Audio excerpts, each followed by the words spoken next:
विद्यार्थियों, Nobel education group Dataramgarh के इस ऑनलाइन प्लेटफॉर्म पे आप सभी का स्वागत है। पिछली क्लास में हमने एक्सरसाइज 3.1 से संबंधित जितने भी एग्जाम्पल और क्वेश्चन थे उनके बारे में अध्ययन किया था। आज हम एक्सरसाइज 3.2 के बारे में अध्ययन करेंगे और इस एक्सरसाइज में हमें क्या क्या पढ़ना है उसके बारे में अपन बात करेंगे। अपन पढ़ रहे थे मैट्रिक्स,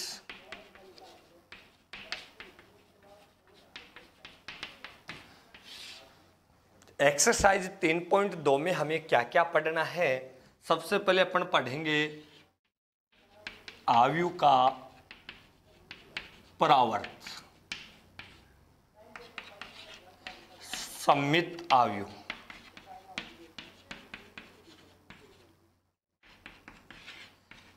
विषम सममित आव्यूह,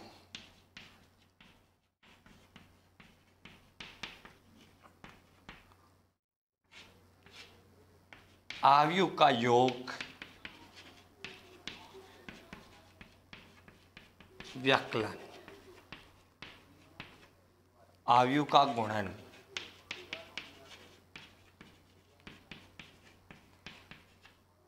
एक्सरसाइज 3.2 में हम इन 5 बिंदुओं के बारे में चर्चा करेंगे और इन्हीं के साथ हमारा जो एक्सरसाइज 3 है मैट्रिक्स वो भी क्या हो जाएगा, कंप्लीट। सबसे पहले बात करते हैं हम आव्यूह का परावर्त, जिसको इंग्लिश में बोलते हैं ट्रांसफर ऑफ ए मैट्रिक्स।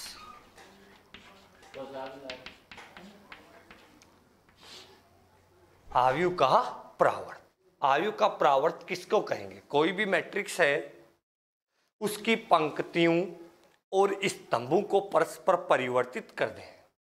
किसी भी मैट्रिक्स की पंक्तियों व स्तंभों को परस्पर परिवर्तित करने पर जो नया मैट्रिक्स बनेगा वो आव्यूह का परावर्त आव्यूह कहलाएगा, जिसको अपन ए ट्रांसफर या ए डैश से निरूपित करते हैं। ए ट्रांसफर या किससे निरूपित करते हैं? ए डैश से। कोई भी मैट्रिक्स है, मान लो 1 2 3 4 2 5 0 -1 2, ये कोई मैट्रिक्स है। इसका परावर्त मैट्रिक्स अपने को ज्ञात करना है तो अपन जो पंक्तियां हैं उन पंक्तियों को क्या बना देंगे? स्तंभ। जो पंक्तियां हैं उनको क्या बना देंगे? स्तंभ। तो ये इस मैट्रिक्स का क्या हो गया? परावर्त आव्यूह। क्या हो गया? परावर्त आव्यूह। इस आधार पे मैट्रिक्स के 2 प्रकार होते हैं, एक सममित और एक विषम सममित। कोई भी आव्यूह है उसका अपने परावर्त ज्ञात किया, उस आधार पे मैट्रिक्स कितने प्रकार के होंगे? 2 प्रकार के। एक कौन सा? सममित, और दूसरा कौन सा? विषम सममित। सममित आव्यूह देखो कौन सा होता है?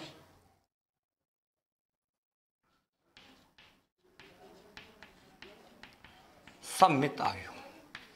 कोई भी मैट्रिक्स है उसका परावर्त आव्यूह, किसी भी आव्यूह का परावर्त आव्यूह निकालें और वो मूल आव्यूह के बराबर आ जाए तो आव्यूह कैसा कहलाता है? सममित। जैसे कोई भी एग्जाम्पल अपन ने, यानी ए ट्रांसफर अपन ने ज्ञात किया, वो किसके बराबर आना चाहिए? 1 के बराबर। जैसे ये कोई मैट्रिक्स, इसका अपन ट्रांसफर ज्ञात करें तो ये पंक्ति इसको क्या बना देंगे? स्तंभ। ये पंक्ति इसको क्या बना देंगे? स्तंभ। ये बराबर है कि नहीं? तो ए ट्रांसफर किसके बराबर आ गया? 1 के। तो ये आव्यूह कैसा है? सममित। कैसा है? सममित। कोई भी मैट्रिक्स है उसका परावर्त आव्यूह ज्ञात करें, वो परावर्त आव्यूह उस मुख्य आव्यूह के बराबर आ जाए तो आव्यूह कैसा होता है? सममित। और आव्यूह विषम सममित कब होगा? विषम सममित।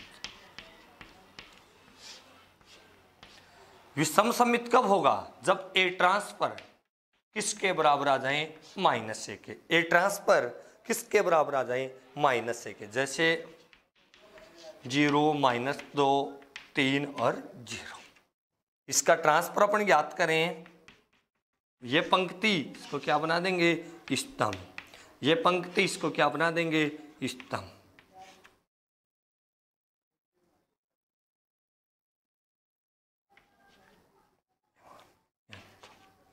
अब देखो यहां 0, यहां -2 है, यहां कितना है 2, तो नेगेटिव साइन से मल्टीप्लाई हो रहा है, इसका मतलब यहां से नेगेटिव चिन्ह को बाहर निकालेंगे तो ये ऐसा बनेगा कि नहीं।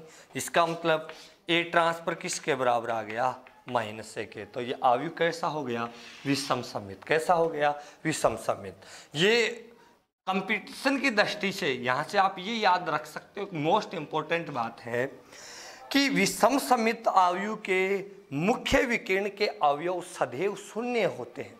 मुख्य विकर्ण है ये, तो कोई भी मैट्रिक्स अगर अपन देख के भी बता सकते हैं कब ये मुख्य विकर्ण है, इसके सभी अवयव क्या हो, शून्य। तो विषम सममित मैट्रिक्स के मुख्य विकर्ण के अवयव सदैव कैसे होते हैं, शून्य। तो अवयव का परावर्त सिमेट्रिक कब होगा, जब ए ट्रांसफर किसके बराबर हो, ए के। और विषम सममित कब होगा, जब ए ट्रांसफर किसके बराबर हो, -1 के।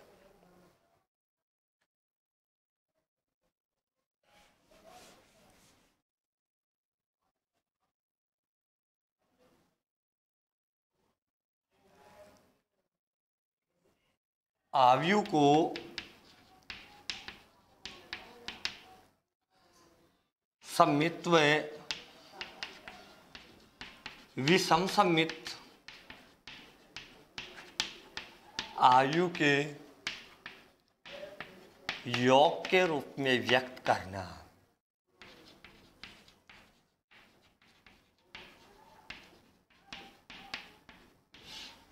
कोई मैट्रिक्स ए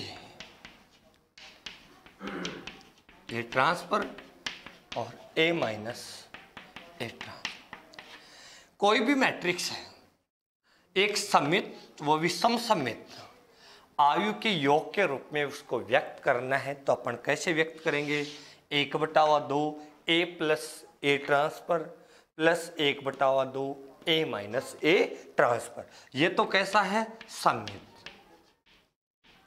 और ये कैसा है, विषम सममित।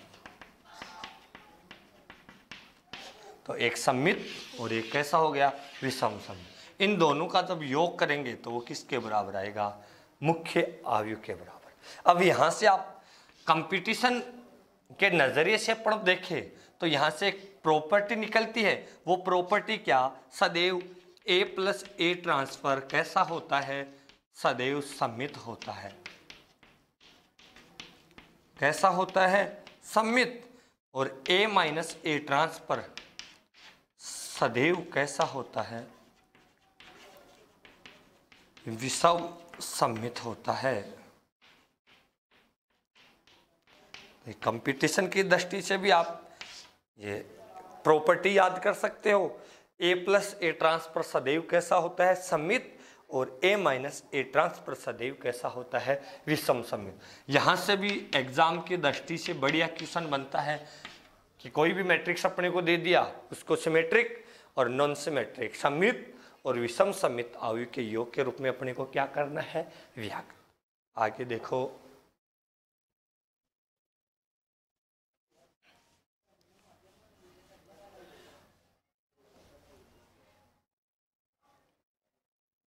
अवयव का योग व व्याकलन।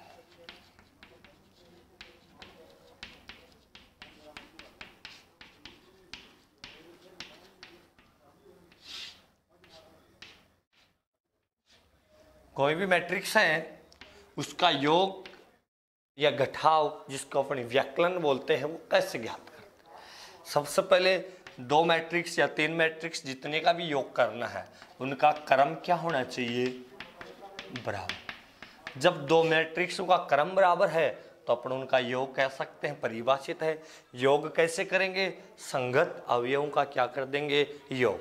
और घटाएंगे कैसे, संगत अवयवों को क्या कर देंगे, घटा देंगे। तो 2 मैट्रिक्सों का योग या व्याकलन कब परिभाषित होगा, जब उनका ऑर्डर क्या हो, बराबर। संगत अवयवों को क्या कर देंगे, जोड़ देंगे। सबसे पहले अपन योग से संबंधित जो क्वेश्चन है, सिमेट्रिक नॉन सिमेट्रिक, इनके बारे में अपन बात करते हैं।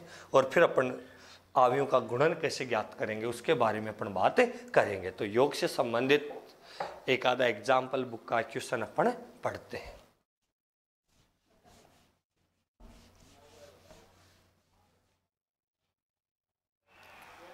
एग्जाम्पल नंबर 5 है,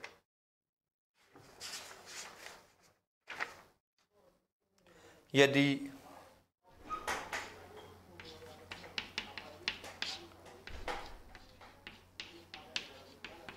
a बराबर 2 4 -1 3 2 5,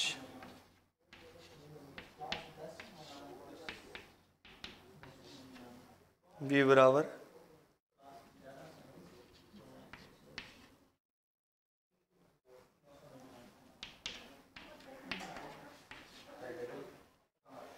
2 तो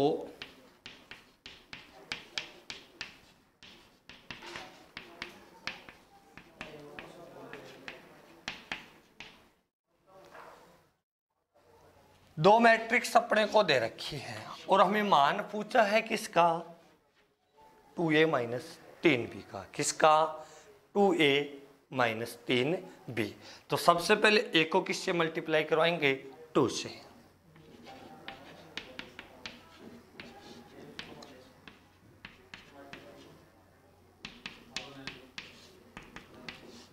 चार 8 -2 6 4 10 और b को किससे मल्टीप्लाई करवाएंगे, 3 से।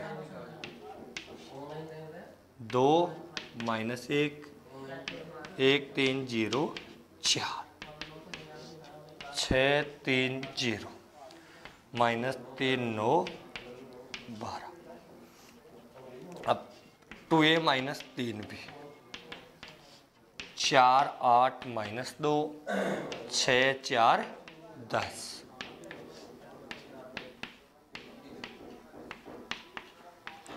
संगत अवयवों को क्या कर देते हैं, घटा देते हैं। 4 में से कितना घटेगा, 6, कितना बचेगा, -2। 8 में से 3 घटाएंगे तो 5, -2 में से 0 घटाया -2। 6 में से -3 घटाएंगे कितना हो जाएगा, 9। 4 में से 9 घटाएंगे -5। 10 में से 12 घटाएंगे -2। ये क्या हो गया हमारा, 2a - 3b। ये अवयव के योग व अंतर से संबंधित एग्जाम्पल नंबर 5, जिसको आप आसानी से कर सकते हो। एग्जाम्पल नंबर 6 देखो,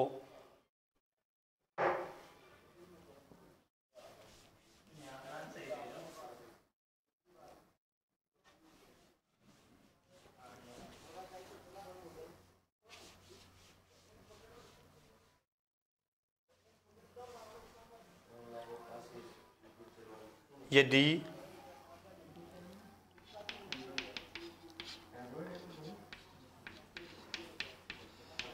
b बराबर -2 2 0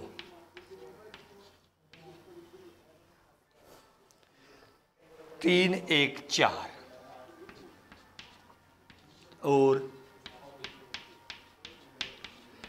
c बराबर 2 7 0 1 -2 6 हो तो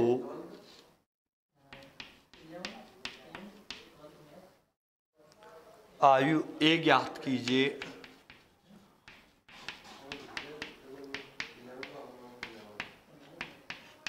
जहां 2a - 3b + 5c बराबर 0, जहां 0 2 × 3 क्रम का शून्य अवयव है। बी दे दिया, सी दे दिया, ज्ञात क्या करना है, ए। और एक अपने को शर्त दे दी, शर्त ये दी है कि 2a - 3b + 5c बराबर कितना, 0। अपन जानते हैं 0 है वो क्या है, 2 × 3 क्रम का एक शून्य है, अर्थात इस मैट्रिक्स का प्रत्येक अवयव कितना है? 0। अब हमें किसका मान ज्ञात करना है? ए का। इस प्रश्न को अपन 2 टाइप से हल कर सकते हैं। इक्वेशन अपने को दे रखी है 2a minus 3b plus 5c बराबर 0। यहाँ a की वैल्यू ज्ञात करनी है तो 2a बराबर कितना आएगा? 3b minus 5c। 2a बराबर कितना आएगा? 3b माइनस का 5c। तो 2a बराबर 3 माइनस 2 3 2 1 0 4 माइनस 5 2 7 0 1 माइनस 2 6। 2a बराबर माइनस 6 6 0 9 3 12 10 0 माइनस 10 35 5 30। 2a बराबर कितना आ जाएगा? माइनस 6 में से 10 घटाएंगे तो माइनस का 16। 6 में से 0 घटाएंगे 6। 0 में से माइनस का 10 घटाएंगे 10। 9 में से 35 घटाएंगे माइनस का 26। 3 में से 5 घटाएंगे माइनस का 2। 12 में से 30 घटाएंगे माइनस का 18। ए बराबर आ जाएगा 1/2 6 माइनस 2 10 माइनस 18। प्रत्येक अवयव में 2 का क्या लगा देंगे? भाग। Minus 8 3 5 minus 13 minus 1 minus 9। ये हमारा अवयव क्या हो गया? ए। ये एग्जाम्पल बोर्ड की दृष्टि से काफी मोस्ट है, बढ़िया एग्जाम्पल है। इस प्रकार का क्वेश्चन भी परीक्षा में आपको पूछा जा सकता है। ये हमारा एग्जाम्पल नंबर कितना? 6।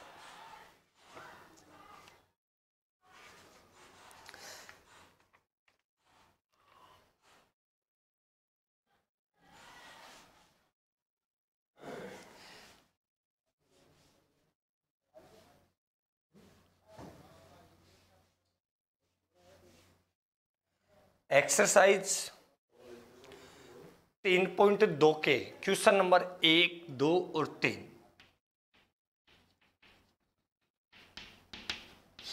क्वेश्चन नंबर 1 2 और 3 वो इन्हीं 2 उदाहरणों पे निर्धारित है। तो आप स्वयं उन प्रश्नों को निकालने का प्रयास करना। अगर आपको किसी प्रश्न में समस्या है तो आप हमें जरूर बताना। आपके प्रत्येक समस्या का समाधान करने के लिए हम तैयार हैं। ये योग से संबंधित 2 एग्जाम्पल हमने पढ़े और उससे रिलेटेड 3 क्वेश्चन आपको खुद को हल करने हैं। क्वेश्चन नंबर 1 2 और 3। अब अपन बात करते हैं अवयव का गुणन। लास्ट टॉपिक इस यूनिट का, इस अध्याय का, अवयव का गुणन।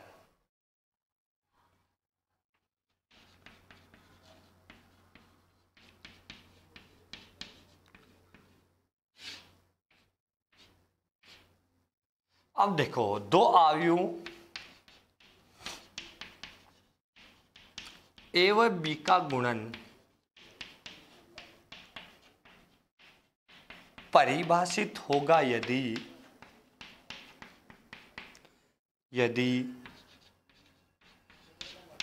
प्रथम अवयव के स्तंभों की संख्या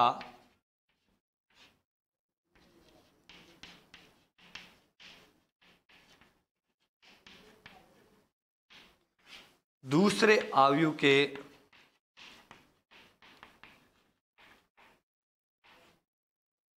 पंक्तियों की संख्या के बराबर हो।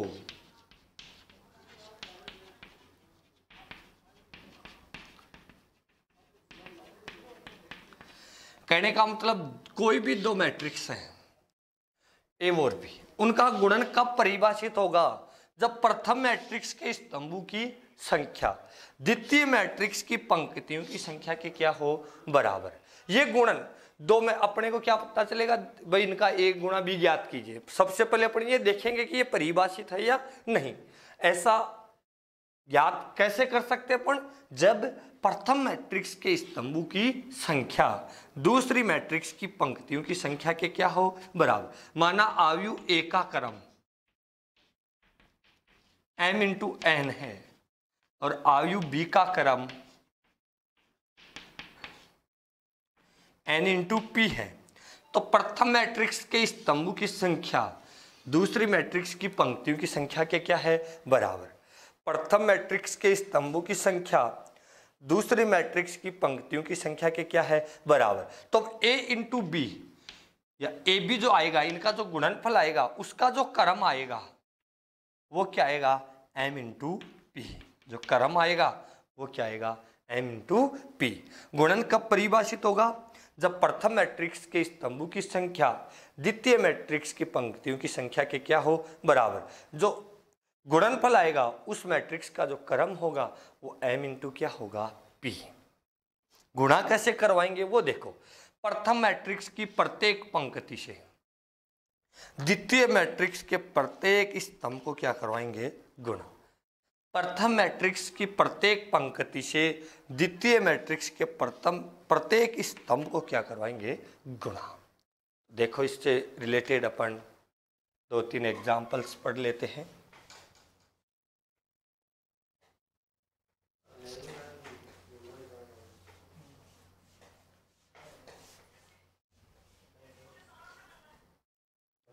देखो ए बराबर 2 3 0 1 2 4 और बी बराबर 3 4 5 1 2 2 -1 0 1। ए इंटू बी ज्ञात कीजिए। ये अपन ने कोई एग्जाम्पल लिया। देखो गुणा कैसे करवाना है।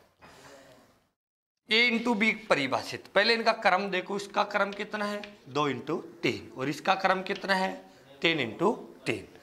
प्रथम मैट्रिक्स के स्तंभों की संख्या दूसरी मैट्रिक्स की पंक्तियों की संख्या के क्या है बराबर। इसका मतलब इनका गुणन क्या है परिभाषित। इनका गुणन क्या है परिभाषित। अब जो गुणा करने के बाद मैट्रिक्स आएगा उसका जो क्रम होगा वो 2 इंटू कितना होगा 3। गुणा कैसे करते हो वो देखो। 2 3 0 1 2 4 3 1 1 4 2 0 5 2 1। प्रथम मैट्रिक्स की प्रत्येक पंक्ति से दूसरी मैट्रिक्स का प्रत्येक स्तंभ क्या होगा गुणा। तो सबसे पहले पहली पंक्ति से पहला स्तंभ क्या होगा गुणा। गुणा करेंगे तो 2 को 3 से गुणा किया तो कितना आएगा 6 प्लस 3 किससे गुणा होगा 1 से, 0 किससे गुणा होगा 1 से, कितना जाएगा 0। पहली पंक्ति किससे गुणा हो गई पहले स्तंभ से। पहली पंक्ति कौन सी स्तंभ से गुणा होगी दूसरे स्तंभ से। तो 2 किससे गुणा होगा 4 से, तो कितना आएगा 8। 3 किससे गुणा होगा 2 से, कितना आएगा 6 और 0 किससे गुणा होगा 0 से, तो कितना आएगा 0। फिर पहली पंक्ति कौन से स्तंभ से गुणा होगी तीसरे स्तंभ से, कितना आएगा 5 को 2 से मल्टीप्लाई किया कितना आ गया 10। 3 को 2 से गुणा किया कितना आ गया 6 और 0 को 1 से गुणा किया तो 0। पहली पंक्ति से पहले स्तंभ को गुणा करवा दिया, दूसरे स्तंभ को गुणा करवा दिया और तीसरे स्तंभ को। तो पहली पंक्ति से प्रत्येक स्तंभ के संगत अवयवों को हमने क्या करवा दिया गुणा। अब कौन सी पंक्ति से गुणा करवाएंगे दूसरी पंक्ति से। पहले स्तंभ को गुणा करवाओ 3 एकम 3, 2 को 1 से गुणा किया तो 2, 4 को 1 से गुणा किया तो 4। दूसरे स्तंभ से गुणा करो 4, 2 को 2 से गुणा किया तो 4 और 4 को किससे गुणा करवाएंगे 0 से। 1 को किससे गुणा करवाएंगे 5, 2 को 2 से और 4 को 1 से। तो a इंटू बी हमारे पास क्या आ जाएगा 6 और 3 9, 8 और 6 14, 10 और 6 16, 4 2 6 और 3 9, 4 और 4 8, 5 और 4 9 और 4 13। ये हमारा a इंटू कितना आ गया b। कोई दिक्कत इसमें? गुणन कब परिभाषित होगा? अब देखो अपन ने सही किया है कि नहीं। मैंने आपको बताया था पहली मैट्रिक्स के स्तंभों की संख्या दूसरी मैट्रिक्स की पंक्तियों की संख्या के बराबर आएगी, और जो क्रम आएगा वो 2 इंटू कितना आएगा 3। इसका क्रम देखो कितना आया, पंक्तियां कितनी आई 2 और स्तंभ कितनी आई 3, तो इसका क्रम कितना आ गया 2 इंटू 3। ये 2 मैट्रिक्सों के गुणन से संबंधित एक एग्जाम्पल था। अब अपन बुक के उदाहरणों के बारे में चर्चा करते हैं।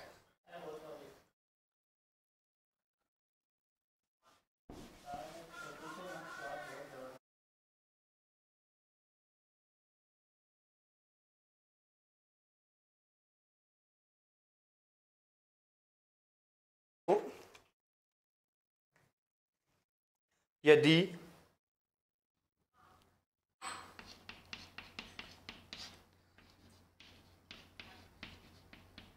a बराबर 4 2 -5,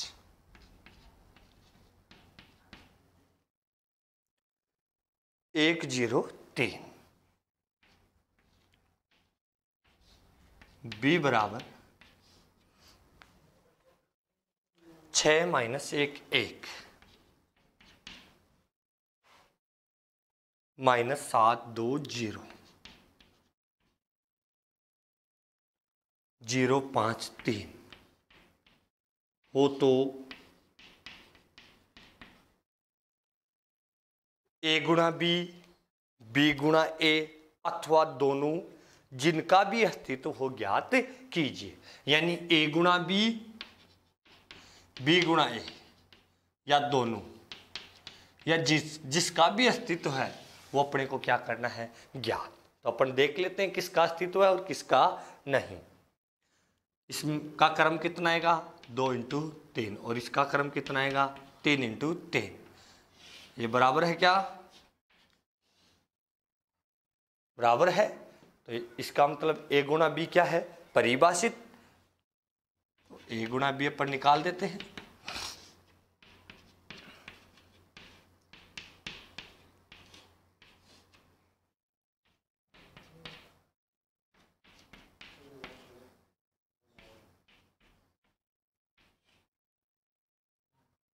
गुणा कैसे करते हैं? पहली पंक्ति प्रत्येक स्तंभ से क्या होगी गुणा। तो पहली पंक्ति को पहले स्तंभ से क्या करवाएंगे गुणा। 4 को 6 से गुणा किया तो कितना आएगा 24। 2 को 1 से गुणा किया तो माइनस का कितना 2। 5 को 1 से गुणा किया तो माइनस का 5। पहली पंक्ति कौन से स्तंभ से गुणा होगी दूसरे स्तंभ से। 7 को 4 से गुणा किया तो माइनस का 28। 2 को 2 से गुणा किया तो 4 और ये कितना आएगा 0। पहली पंक्ति कौन से स्तंभ से गुणा होगी तीसरे स्तंभ से। यहाँ कितना आएगा 0। 5 को 2 से गुणा किया तो 10 और -5 को 3 से गुणा किया तो 15। दूसरी पंक्ति कौन से स्तंभ से गुणा होगी पहले स्तंभ से। 6 को 1 से गुणा किया तो 6, यहाँ पे 0, यहाँ पे 3, माइनस का 7, ये 0, ये कितना 0, ये देखो 0 0 3। तो a इंटू बी हमारे पास कितना आ गया 5 और 2 7। 24 में से 7 घटाए कितना आ गया 17। -24 प्लस 4 -28 प्लस 4 माइनस का कितना 24। यहाँ माइनस का कितना आएगा 5। 6 और 3 9 माइनस का 7 और कितना आ गया 3। तो ये हमारा क्या आ गया a इंटू बी। अब क्या b इंटू ए परिभाषित है? देखो अभी b इंटू क्या निकालना है a। तो b का क्रम है वो कितना है 3 इंटू 3 और a का क्रम है वो कितना है 2 इंटू 3। बी इंटू ए निकालना है तो बी के स्तंभों की संख्या किसके बराबर आनी चाहिए, ए के पंक्तियों के। इसके स्तंभों की संख्या कितनी है 3 और इसकी पंक्तियों की संख्या कितनी है 2। क्या 3 2 के बराबर है क्या, नहीं। इसका मतलब बी ए गुणन परिभाषित नहीं है। गुणन कब परिभाषित होगा, जब प्रथम मैट्रिक्स के स्तंभों की संख्या द्वितीय मैट्रिक्स की पंक्तियों की संख्या के क्या हो, बराबर। ये हमारा एग्जाम्पल नंबर कितना था 7। कोई दिक्कत इसमें। इस प्रकार के जो भी क्वेश्चन हैं एक्सरसाइज 3.2 और विविध प्रश्नमाला में, आप उनको हल करना। आपको कोई भी समस्या हो तो आप हमें ज़रूर बताना। एक्सरसाइज अपना कंप्लीट है। आगे वाली क्लास में अपन जो इससे रिलेटेड इम्पोर्टेंट जो क्वेश्चन रह गए वो पढ़ेंगे। तब तक आप इनको निकालिए। आपको जो भी समस्या है वो आप हमें बताइए। धन्यवाद।